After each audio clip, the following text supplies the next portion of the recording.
किसी भी कीमत पर। जो आज जो तानाशाह देश के ऊपर बैठकर देश के लोगों के साथ जो आज जिस तरह की वीडियोस पूरे देश से आ रही हैं, ये सारी वीडियो इस ओर इशारा करती हैं कि अगर हिंदू राष्ट्र बनेगा तो इस तरह की घटनाएं और ज्यादा बढ़ेगी। राष्ट्र बनेगा तो मनुस्मृति आएगी, बाबा साहेब अम्बेडकर का संविधान खत्म होगा और मनुस्मृति में आपकी हालत इतनी ज्यादा बदतर होने वाली है। घटनाओं में तो वो ब्राह्मण को बुला के पूरे संस्कार कर ही रहे हैं, तो ऑलरेडी हिंदू राष्ट्र बनाने की दिशा में काफी हद तक वो जा चुके हैं। तो आरएसएस विश्व तो पर्सन बजरंग दल में जो रोड पे सड़कों पर हाथों में तलवारें लहराते हैं, जो लोग जिनका दंगों में इस्तेमाल किया जाता है, जिनको धार्मिक उत्पाद मचाने में इस्तेमाल किया जाता है, तो मरने वाला भी हमारा आदमी है और मारने वाला भी हमारा आदमी है। दिमाग कहीं और से चलता है। जो दिमाग चलाता है वो एसी रूम में बैठा है, जो दिमाग चलाता है वो मंदिर के चढ़ावे को इकट्ठा करने में मशगूल है। गलती हमारी है कि हमने अपनी पूरी ताकत को उनके हाथ में सौंप दिया। अपनी संख्या को अपनी ताकत बना लो। अगर 12% मुट्ठी भर लोग एकजुट होकर देश के हुक्मरान बन सकते हैं, तो देश के अंदर जो बाकी का जो 85% है,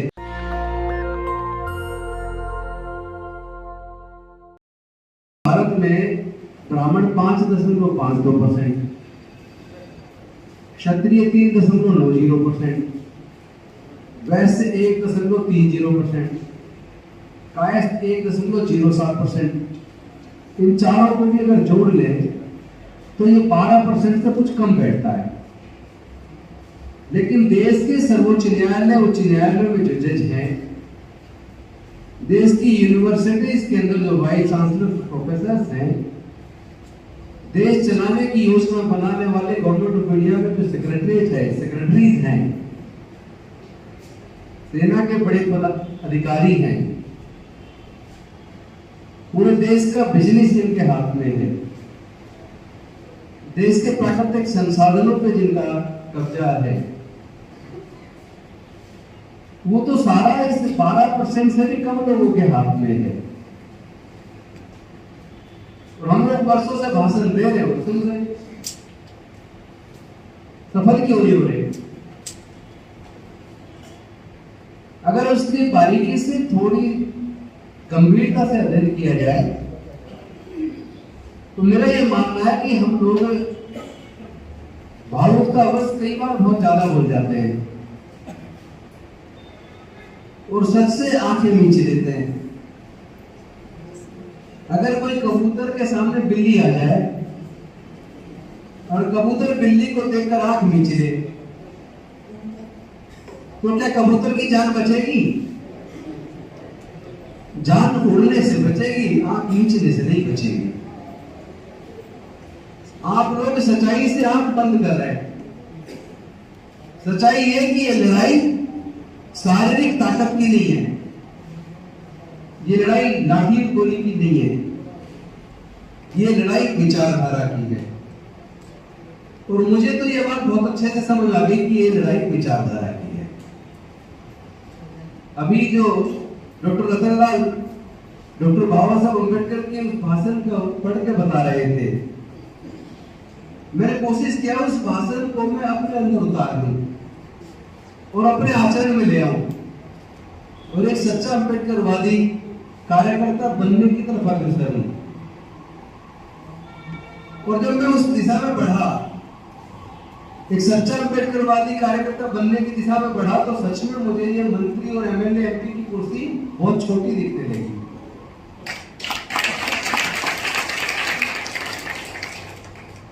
आज अगर बीजेपी सत्ता में है, जिनका पूरा समाज 12% से कम है, वो पूरे देश के ऊपर शासन कर रहे हैं, आप जानते हो उसका कारण क्या है? उसका कारण हमारे और आपके समाज के लोग हैं। क्योंकि ये राजनीतिक लड़ाई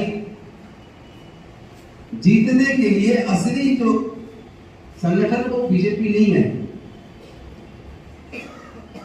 जो उनकी नीतियां बनाती है वो आरएसएस है। और लोगों में जो डर पैदा करती है वो विश्व हिंदू परिषद बजरंग दल है। तो आरएसएस विश्व हिंदू परिषद बजरंग दल में जो रोड पे सड़कों पर हाथों में तलवारें लहराते हैं, जो लोग जिनका दंगों में इस्तेमाल किया जाता है, जिनको धार्मिक उत्पाद मचाने में इस्तेमाल किया जाता है, जिनको कावड़ भेजने में इस्तेमाल किया जाता है, आप उनकी अगर सूची उठा के देखो, थोड़ा सा भी सर्वे करो, तो मरने वाला भी हमारा आदमी है और मारने वाला भी हमारा आदमी है। दिमाग कहीं और से चलता है।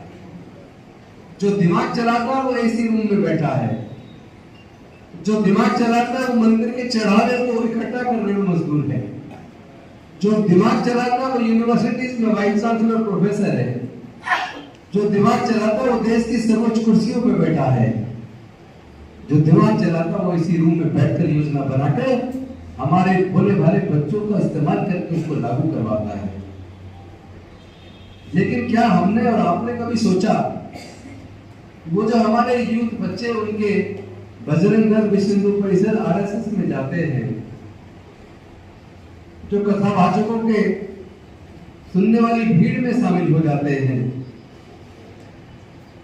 जो कावड़ लेने जाते हैं, जो हर धार्मिक जुलूस में सामने खड़े दिखते हैं, जब आपके बच्चे वहां जा रहे होते हैं तो आप क्या अपने बच्चों को वहां जाने से रोकते हैं? इस्तेमाल तो हमारे और आपके बच्चों का हो रहा है। और सबसे ज्यादा अनफॉर्चुनेट पार्ट ये कि हम लोग घर से, महाराष्ट्र थोड़ा अलग है इसलिए वहां थोड़ा, मैं महाराष्ट्र की बात नहीं करूंगा, पूरे देश की बात करूंगा।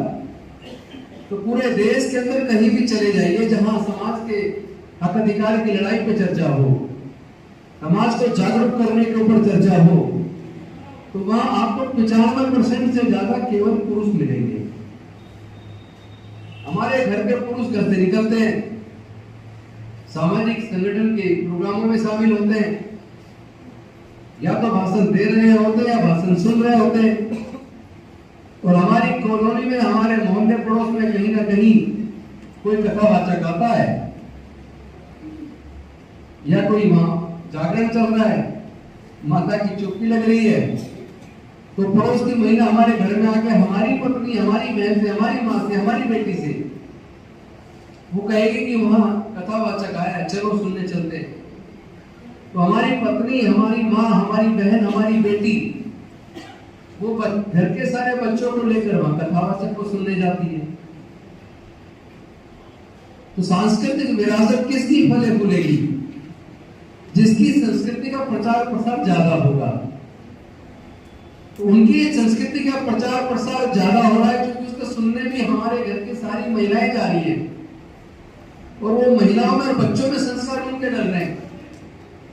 और हम लोग पुरुष लोग अपना भाषण दे दिया और सुन लिया और गंजा के सोच लिया है मैंने जिम्मेदारी पूरी कर ली, मैं तो बाबा साहब का सिपाही हूँ, थोड़े से 2-4 नारे लगा लिए और सोचा जिम्मेदारी पूरी। तो मिशन मूवमेंट हमारा सफल नहीं होना, मिशन मूवमेंट उनका सफल होना वो उनकी बुद्धिमत्ता पर निर्भर है और हमारी बेवकूफी पर निर्भर है।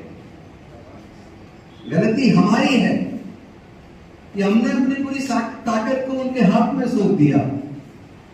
अगर हम अपनी ताकत को एकजुट रखें, अपनी ताकत को उनके लिए इस्तेमाल ना होने दें, अपने युवाओं को कावड़ लेने ना जाने दें, अपने युवाओं को धार्मिक जुलूसों में ना जाने दें, अपने युवाओं को उनकी कथा सुनने ना जाने दें, अपनी पत्नी, बेटी, माँ, बहन और बच्चों को जागरण सुनने के लिए और कथा सुनने के लिए ना जाने दें, और अपने घर के अंदर हम डॉक्टर बाबा साहब अम्बेडकर के संपूर्ण मांग में वो जो पूरा राइटिंग एंड स्पीचेस उनका सेट खरीद के रख ले।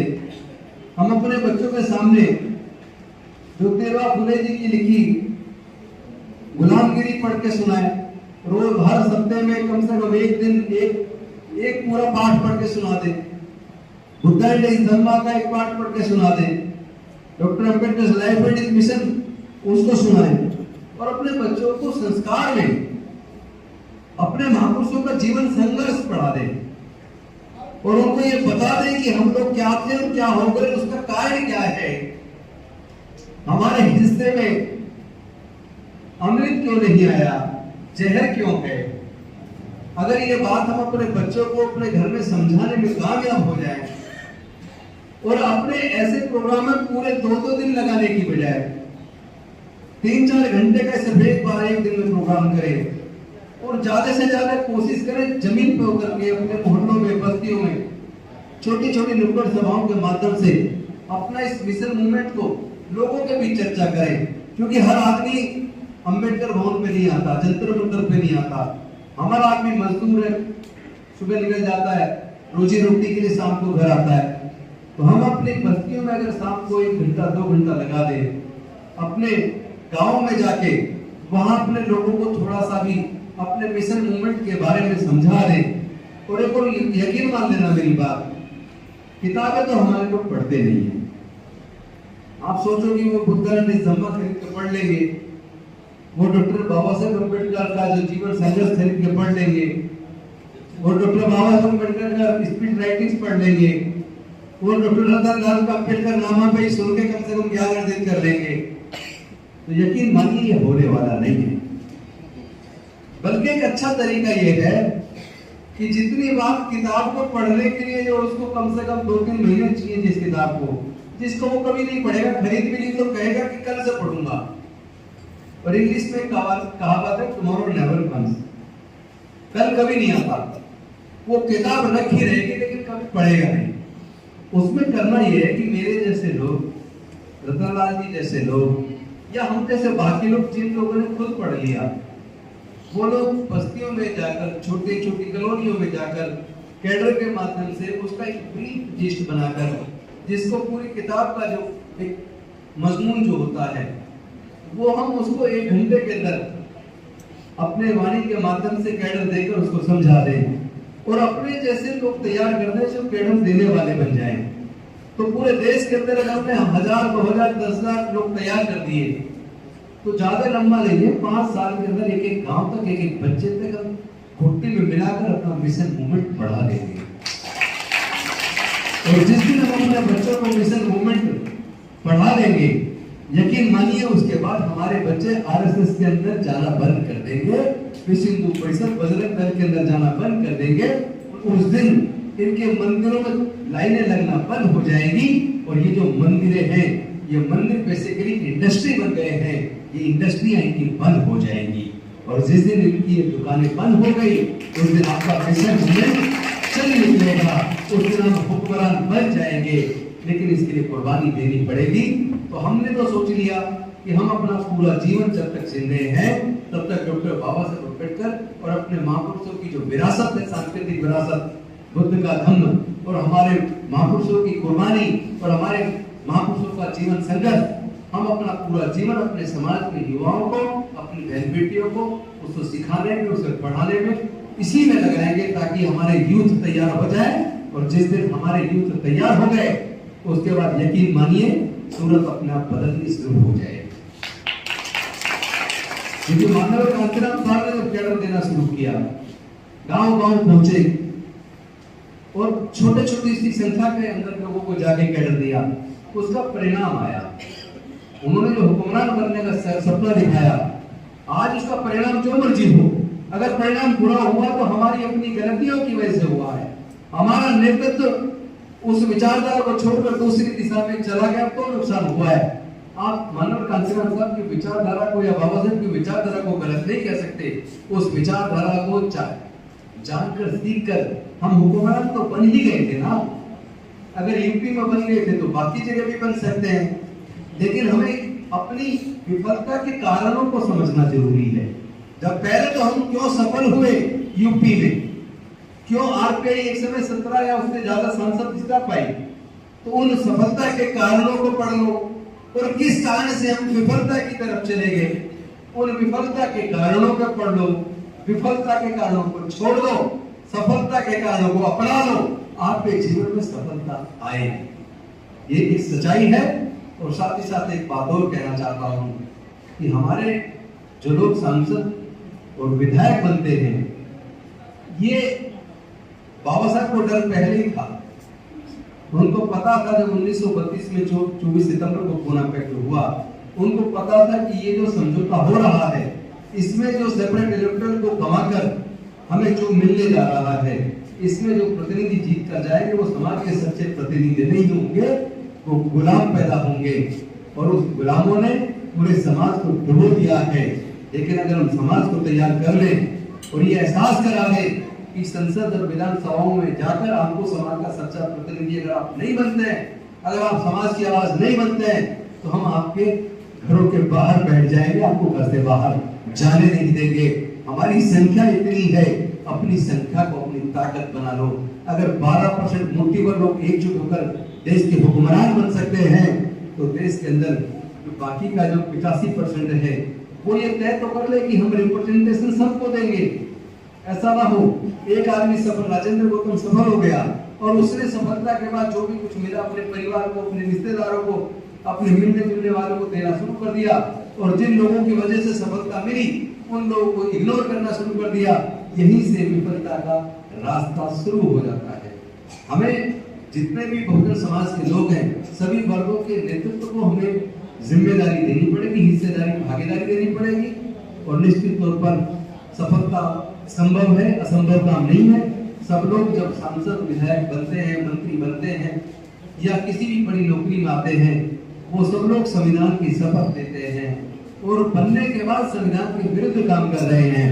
इसके खिलाफ हमें आने वाले समय में न्यायालयों की भी, हमें नींद से न्यायालयों में बैठे जजों को भी जगाना पड़ेगा, क्योंकि जज ने भी तो संविधान की शपथ ली थी, लेकिन वहां जाने के बाद उनके निर्णयों के अंदर जो उच्च न्यायालय और सर्वोच्च न्यायालयों से जो निर्णय आते हैं, आजकल तो उनके निर्णयों में भी कई बार न्याय नजर नहीं आता। उनको भी नींद से जगाने की जरूरत पड़ेगी और हम उसकी तैयारी कर रहे हैं। हम मिलकर इस लड़ाई को लड़ेंगे भी और इस लड़ाई को जीतेंगे भी। इसलिए बहुत ज्यादा संदेश यहाँ मैं अपने भाषण में रखने की बजाय, क्योंकि जमीन पर उतर के काम कर रहे हैं हम लोग, हम पूरे देश के अंदर जा रहे हैं और गांव तक पहुंचने की कोशिश कर रहे हैं कि गांव में जाकर अपने लोगों को जागरूक करें और अपने इस मिशन मूवमेंट में उनको कैटलाइज करके इस लड़ाई को जीत में बदले। और वो मुझे महत्वपूर्ण भी लगता है। इसलिए कई बार तो मन करता है कि यार भाषण ना दूं या छोटा कर दूं, मजबूरी है देना है तो चलो छोटा कर दो। असली काम तो गांव में जाकर होगा, वही काम हमने चुन लिया है और मुझे लगता है हमें सफलता मिलने वाली है, सफलता नजदीक आ रही है। पहले को 2024 में ये सोचिए छोड़ लो कि मैं ही बनूं, फिलहाल तो ये करो कि 2024 में किसी भी कीमत पर जो आज जो तानाशाह देश के ऊपर बैठकर देश के सारे उपक्रमों को बेच रहा है, देश के लोगों के साथ जो आज जिस तरह की वीडियोस पूरे देश से आ रही हैं, चाहे वो मणिपुर से आ रही हो, चाहे वो उत्तर प्रदेश से आ रही हो, चाहे वो राजस्थान से आ रही हो, चाहे वो मध्य प्रदेश से आ रही हो, ये सारी वीडियो इस ओर इशारा करती हैं कि अगर हिंदू राष्ट्र बनेगा तो इस तरह की घटनाएं और ज्यादा बढ़ेगी, क्योंकि मनुस्मृति में इस देश की महिलाओं का, इस देश के आदिवासियों का, इस देश के अछूतों का, इस देश के पिछड़े वर्ग के लोगों को मानवता का दर्जा नहीं है। शूद्र और अछूत को वहाँ कोई सम्मान और महिलाओं को कोई सम्मान की बात नहीं है। हिंदू राष्ट्र बनेगा तो मनुस्मृति आएगी, बाबा साहेब अम्बेडकर का संविधान खत्म होगा और मनुस्मृति में आपकी हालत इतनी ज्यादा बदतर होने वाली है। उसकी तस्वीरें तो आजकल वीडियो के माध्यम से मणिपुर जैसी घटना, उत्तर प्रदेश जैसी, राजस्थान जैसी, मध्य प्रदेश जैसी, गुजरात जैसी इतनी सारी वीडियो सामने हैं। आए दिन रोज इस तरह की वीडियो आती है, वो इस ओर इशारा करती है कि अगर अभी तो हिंदू राष्ट्र बना नहीं है, लेकिन उन्होंने उसको इम्प्लीमेंट तो काफी हद तक कर ही दिया है। जैसा उन्होंने कल जो इंटरनेशनल ट्रेड फेयर वाली जगह पर जो उद्घाटन किया, उसमें भी उन्होंने साधुओं पुजारियों को बुलाकर पूजा करवाई है। जब भारत का अपना कोई धर्म नहीं है, भारत सेकुलर है, भारत का प्रधानमंत्री का अपना धर्म नहीं होना चाहिए, उनका धर्म देश का संविधान होना चाहिए। लेकिन जब संसद का उद्घाटन हो, चाहे वो इंटरनेशनल ट्रेड फेयर वाली जो बिल्डिंग बनी है उसका उद्घाटन हो, अगर सब जगह उद्घाटनों में तो वो ब्राह्मण को बुला के पूरे संस्कार कर ही रहे हैं, तो ऑलरेडी हिंदू राष्ट्र बनाने की दिशा में काफी हद तक वो जा चुके हैं। और कारण ये है कि न्यायालय चुप है और सड़कें सूनी हैं। जिन सड़कों पर आंदोलन होना चाहिए वो आंदोलन की बजाय आजकल लोग फेसबुक ट्विटर से ही सोचने चलेगा आंदोलन, ऐसे नहीं चलेगा। हमें लड़ना होगा न्याय के लिए, विचारधारा के साथ, लाठी गोली और हथियार के से नहीं, विचारधारा से बुद्धि और विवेक से इस लड़ाई को लड़ा भी जाएगा और इस लड़ाई को जीता भी जाएगा। नेशनल दस्तक की आपसे गुजारिश है कि अगर इसको बचाना चाहते हैं तो नेशनल दस्तक को सब्सक्राइब करने के लिए रेड कलर के सब्सक्राइब बटन को दबाएं, फिर बेल आइकन की घंटी दबाएं। नेशनल दस्तक को बचाने के लिए बहुत जरूरी है कि हर खबर को शेयर करें, लाइक करें, कमेंट जरूर करें।